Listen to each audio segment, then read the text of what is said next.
Hello, and welcome to another episode of the Access Vikings podcast. I'm Emily Leiker, joined by my Minnesota Star Tribune colleagues, Andrew Krammer and Mark Craig. Our special guest today, our NFL insider, is here to talk about Jared Allen going into the Pro Football Hall of Fame. Mark is a Pro Football Hall of Fame voter and has done a ton of work on Jared Allen over the past year and obviously has known him throughout his career. So, Mark, you're headed out to Canton this weekend for all these festivities. I guess, what should Vikings fans be on the lookout for? Yeah, first of all, I feel I made the show. I feel like Crash Davis making the show. Jackson on the depth chart. I mean, for Jared, it's been a long ride. Jared, Jared is happy-go-lucky. The first year he didn't get in.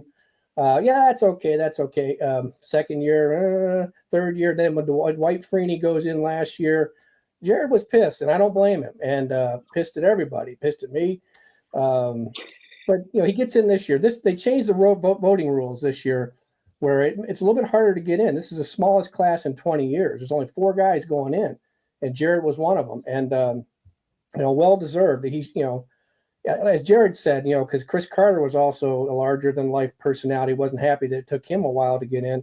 But as Jared said, Chris told me that when you're all together and you've got those jackets on, those gold jackets that he'll get on Friday night, no one asks when you got in.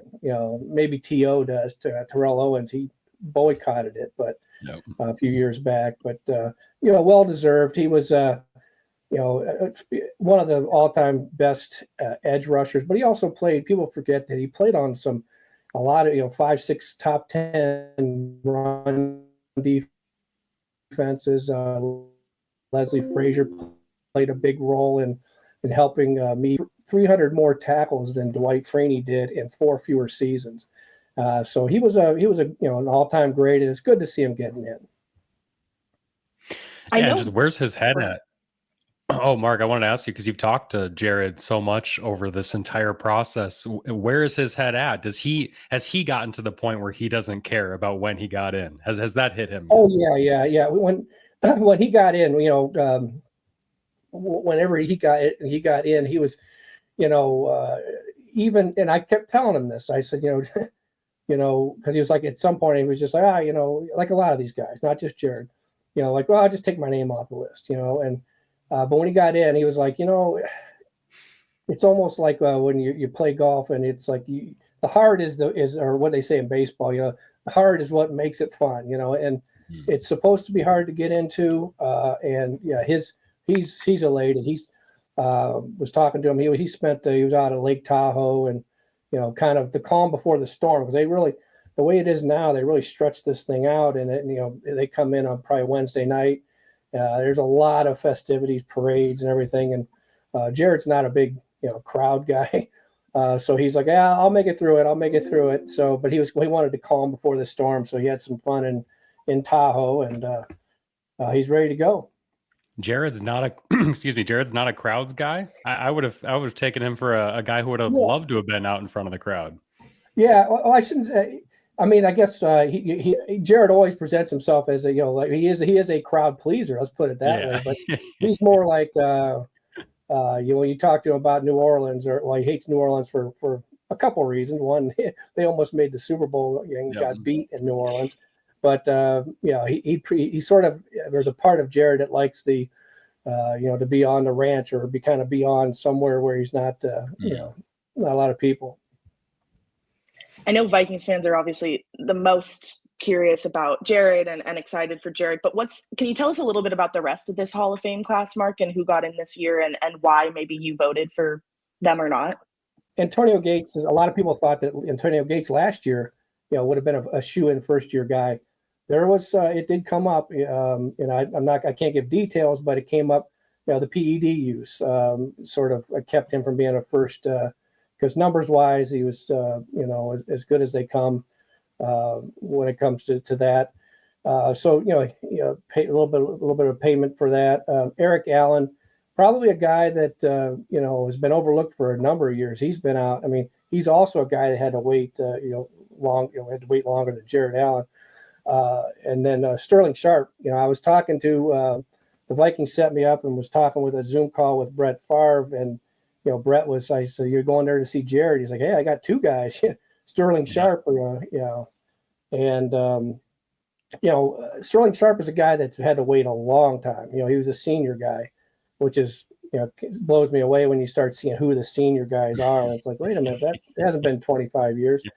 But yeah, he was a guy that, he had to make it through the senior candidates and the contributors and all that. So it was a very tough class to get into. And all four of these guys, I think, very well deserving.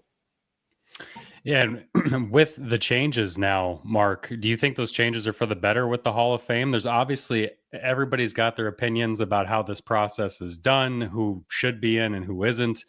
This change now to basically make it almost where these, if I remember correctly, candidates have to get a certain percentage of the vote to move on and be actually selected. It's no longer just 5 are going to get in, right? This is why it's only a 4. Right, and then when we get down to 7, we vote for 5, and so while I knew that Jared, was on, and based on the conversation and the reaction, and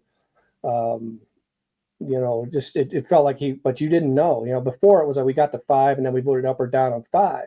Well, we got to 7 now, and then we all picked our own 5, which I like. It should be harder, and I think, and I don't think I'm speaking out of, or I'm revealing too many secrets, but when the Hall of Famers started getting together, there was a concern that, hey, there is a rubber stamp, and it's going to be maximum all the time, every year. So there was a move to make it more difficult, and that's not going to sit well with some of the people that think there's a backlog of players. And whenever you get to, when I went through with the, there's position, backlogs, Chris Carter and Andre Reed and Tim Brown, we were butting heads on that for a while, until I think I broke it with hey, let's start with the guy that had 130 touchdowns, and number 2 at the time or whatever it was in touchdowns, and work our way back. And when Chris Carter got in, it sort of breaks it up. Then those guys got in, but there is a possibility, that those log jams may not get resolved if you make it more difficult.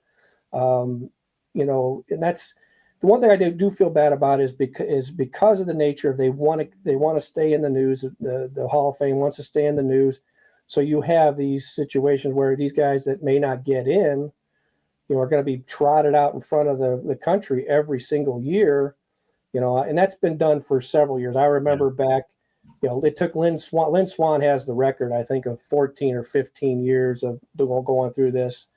And every year it was, I worked in Canton, so you'd talk to Lynn Swann and, what's it like this year? Or it just got to where it was, it almost works against them. It makes them, feel like they weren't worthy whenever they were, right on the cusp of the Hall of Fame. So I don't really, and now you have the senior cut downs. It's like we were down to the 60, we're down to the 45, we're down to and the guys like Jim Marshall, God rest his soul, who, whenever they had the 100-year anniversary and they did an extra 19 people and Jim Marshall didn't get in, that unfortunately I felt was and they used that to take care of like a lot of the old guys, in the first 100 years of the league. What happened is you got a lot of newer guys. It's like this was designed to do this, and next thing you know, they're going on the TV sets to give Bill Cowher his and Jimmy Johnson his ring or his announcement. And it's like, what about Jim Marshall? What about some of these guys that this was designed for, I felt. So, I think there will be, if they keep it this way, which I think they will, it'll be harder. You may see guys that are going to be finalists for a lot of years that don't get in. Yeah, Mark, I'm glad you brought up Jim Marshall. We should ask you about him and his legacy. He obviously passed away recently.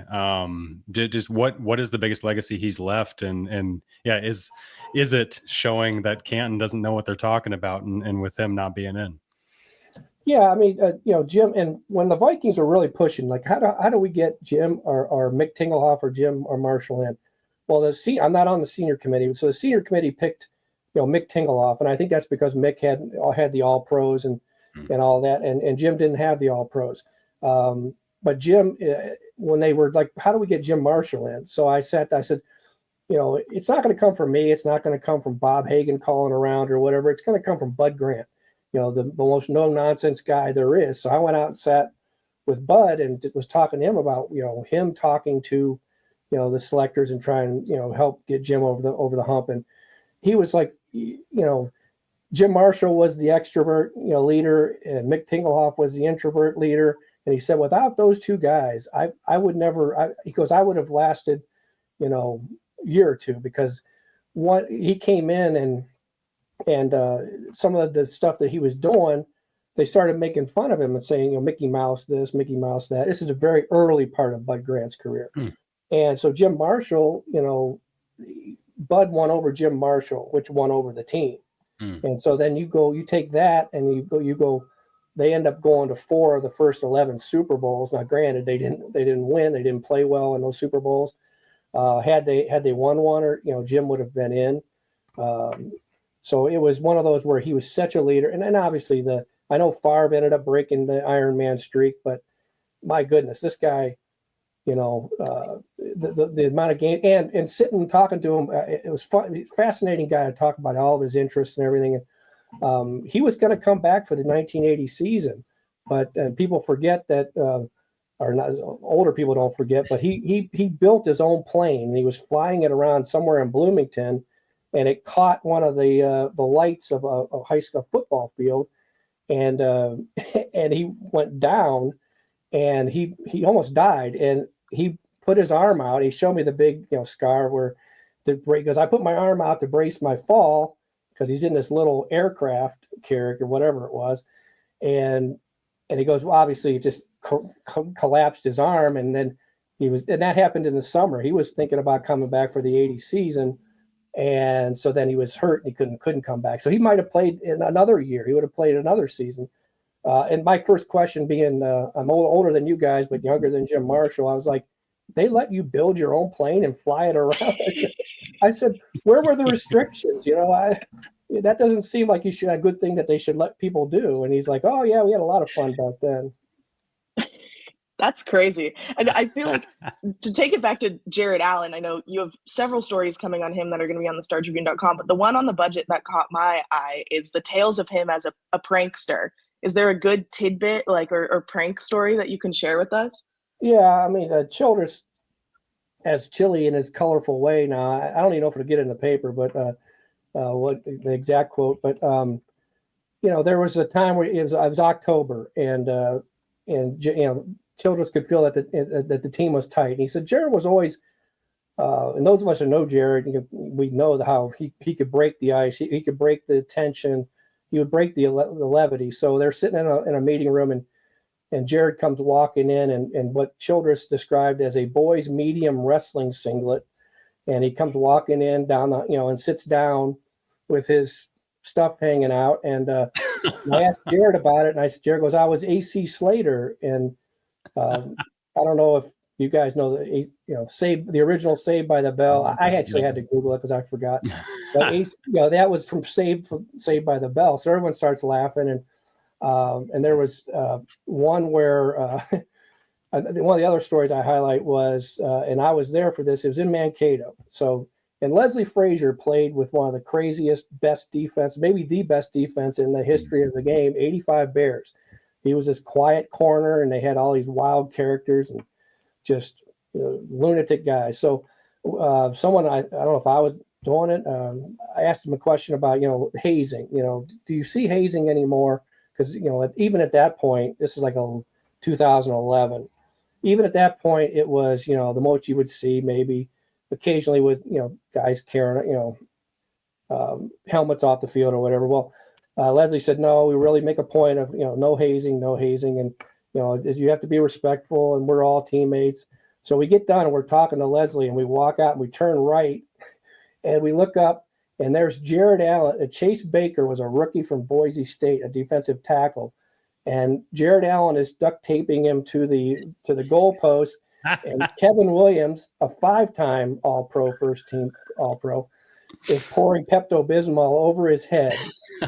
And Leslie just looks down, and then he's not happy. And Jared gets done, and he comes off, and he throws his arm around Leslie and goes, don't worry, Leslie, this kid will be cut tomorrow.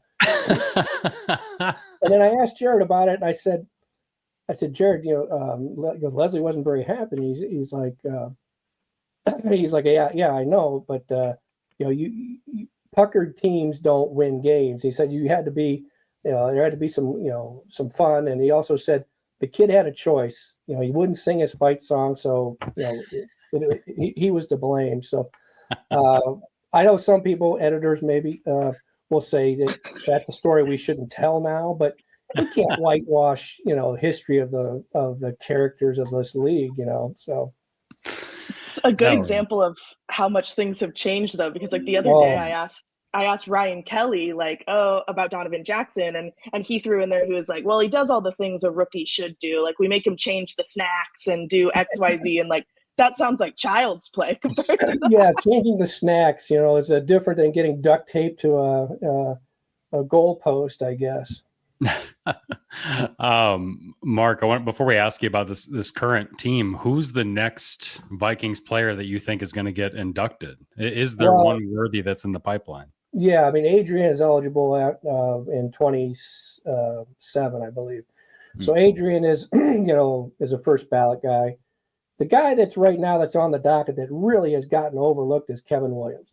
Kevin Williams was a 5-time first team All-Pro. He made an all-decade team.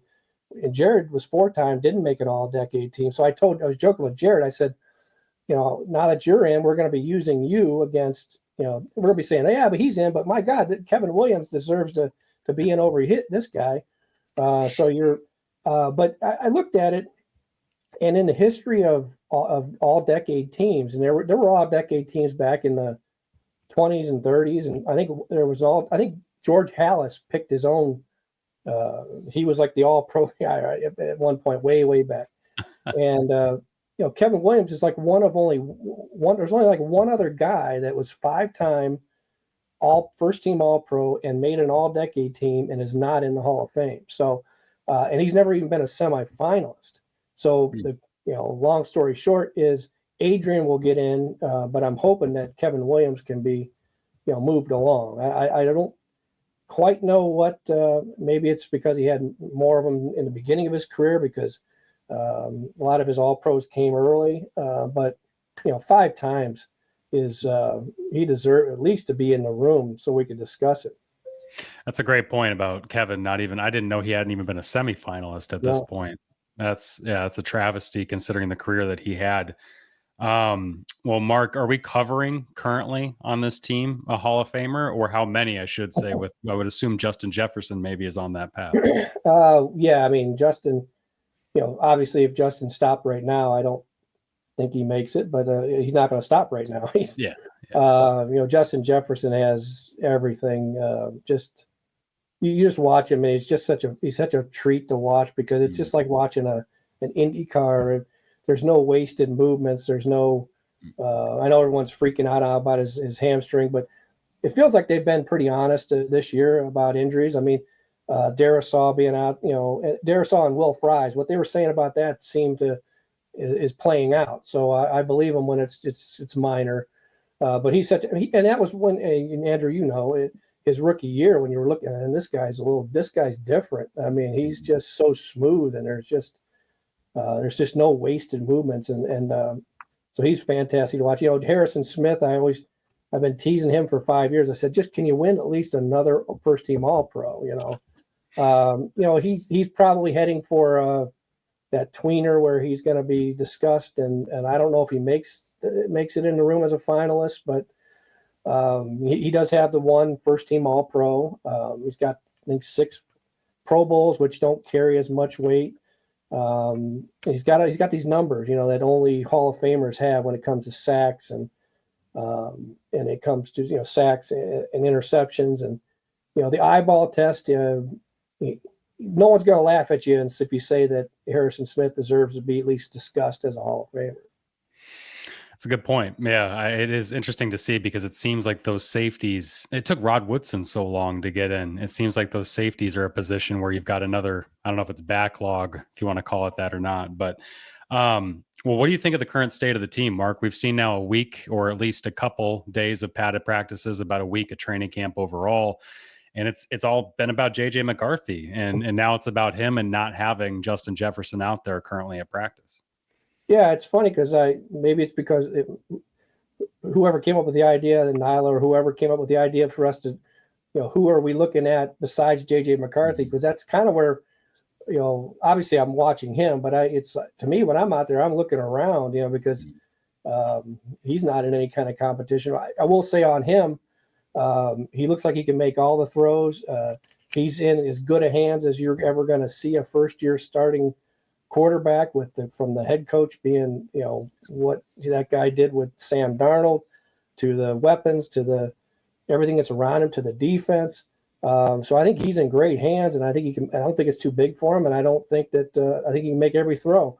But the biggest difference when I'm looking at him, this looks like a team that got manhandled at the end of last year and said enough's enough, because they're bigger. I mean, they're bigger, they're stronger.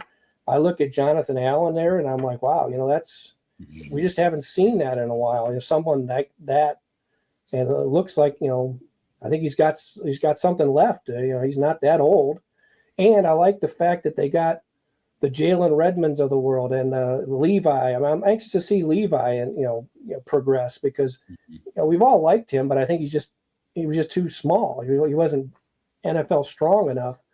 So you got him behind him, and the rookie that they picked, and that Taki guy, and and Hargrave, And then you look at the other side. I mean, let's just face it, Will Fries is bigger and better. Kelly is bigger, and he's going to be better. So, this is a team that, it helps when you don't have Kirk's contract, sucking the life out of your team to win as many as you lose. And, they were able to go out and just be, infinitely, I think, bigger and stronger.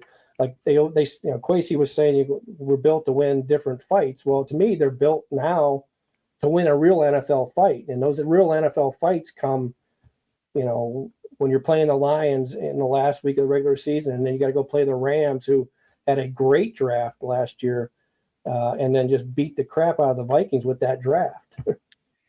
Yeah, and I think with JJ too, it remains to be seen with McCarthy if he is built to, or at least ready at this point of his career, to win a shootout, to win you're down by 7, it's 3rd and 15, you got to win. Like how Darnold could make that play in Seattle where the pressure gets to him and he just flings it up to Jefferson for a touchdown. Like those are the kind of things that we take for granted with O'Connell, and we just need to see JJ do it. Much like last summer when we were talking about Darnold, it was like, we got to see him do it.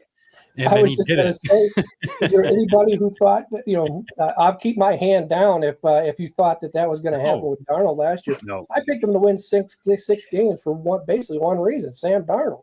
Mm-hmm. And then and talking to down the stretch when I was teasing O'Connell last year, I'm like, you're going to, because I told him, I told him 2 years ago, Andy Reid has never won Coach of the Year with the Chiefs. If you look at what the Chiefs were the decade before Andy Reid got there, and then where they are now, I mean, to have no Coach of the Year, I'm like, I'm voting for Andy Reid. And O'Connell was laughing, and then Sam Darnold kept winning games. I'm like, you're going to take away this Andy Reid vote, aren't you? And then they win 14 games, and you're like, poor Andy, because you just had to vote for Kevin O'Connell, because what he did, all the stuff that he said. Believe me, I strained. I had I tweaked my eyeballs rolling, and then in my head, listening to all the stuff that O'Connell would say, and just thinking, whatever. And then they did it, and it was like, I know it didn't end well, but my goodness, that was one of the most surprising performances by a coach and a player that everyone had basically given up on, that I think I've ever seen. Mark, is there anywhere that you still have questions about with this team, or concerns about based on what you've seen so far? Yeah, when Isaiah Rodgers misses 2 days of practice, and you're like, whoa, I thought Okudah was going to be the one missing practice, but Okudah has incentive to make sure that his body is ready to go every day, because what's he making? $2 million a year, $3 million? Yeah, not much. Yeah. So he's at the fork, and here's a former third overall pick at the fork in the road, where he either, stays in this league or he disappears. And so that's a great, place to have a guy like him if you can keep him healthy. But I'd say that the corner, I just feel like there could be another Stephon Gilmore or someone like that riding in the preseason, especially whenever if you get a guy like who if you start getting any kind of injuries at all, this thing. I mean, the defense is built, but to me, there's the depth at corner. Maybe it's the Zim coming out of me. One more, you need one more.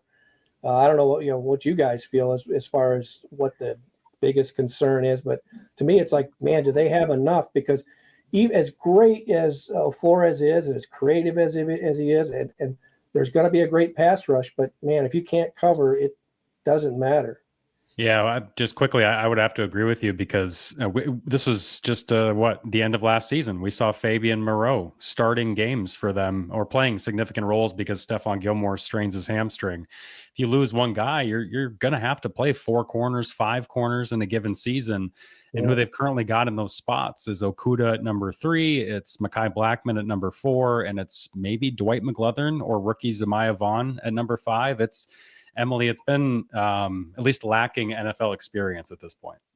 Yeah, well, and they really haven't played Mekhi Blackman with the ones as much as we thought they were going to. It really has just been Byron Murphy, Isaiah Rodgers, and Jeff Okudah. So I don't know if we've talked about, we don't know if that's just them wanting to work Mekhi in more just because he missed last season and it is maybe not as like a step behind those guys, or if it's like they just don't feel he's ready. But if the latter is the case, then yeah, I'm certainly concerned about that. Yeah, I will say Byron Murphy, he looks good. I mean, I voted him first team All Pro last year with my pick, and I'm not. I mean, Andrew can attest. I'm not a homer, and also I will note that if Jonathan Grenard comes off the field, and he's walking by, and I'm not saying anything, and he looks over at me and he goes, "My only voter," because I voted for him for Defensive Player of the Year. Oh, and he put out the list, and I was the only one. And I don't care. I mean, I didn't do it. Of course, then the ensuing, he's from Minnesota, Homer. They should take his vote, whatever. Well, if you want my vote, you can have it. But to me, it's like you get to a point where you're like, I don't care, whatever. I'm not going to look and make sure everyone else is voting for Patrick Surtain, so I got to vote for Patrick Surtain. I saw him as exactly what Flores calls him, what Connell calls him, the closer. He made on a 14-win team, he made that defense. To me, the strength of it started with him, and obviously, but then it permeated throughout the team. And his pressures were right there at the top. Van Ginkel got a little, and Van Ginkel's great too, but he got a little bit more attention because of the splash plays. Yeah, well, that's great plays and everything, but to me, consistency on one of the best defenses in the league, one of the better teams in the league, one of the best teams in the league was this guy. And I when he said that, I said, you could make me look like a fortune teller if you would win it this year, So. Yeah, that's a great point about Grenard. You can lose Danielle Hunter in an offseason and not skip a beat because of a guy like Jonathan Grenard and how he played. And so, yeah, he was phenomenal, and he's looked great so far in this camp too. And I love how he carries himself. There's a lot of guys on this team that you can sense the confidence that comes from them. Grenard, Van Ginkel, Ivan Pace, Cashman, Murphy. I mean, there's Harrison, obviously. Guys that just carry themselves with I am going to get the job done at a very high level. And that's important. It's, you start questioning yourself, and you can be, talented, but it's a great combination that they have. And then Flores, being able to see the Metellises of the world, Isaiah Rodgers of the world, which I think is going to make, Isaiah Rodgers, if he stays healthy, is going to make Brian Flores look even better. And, probably, if they do well, this could be the year where I think Brian Flores makes his exit to some head coaching job. Gonna sneak one more in here for you, Mark. Is Oscar Chapman gonna push Ryan Wright for that punting job? I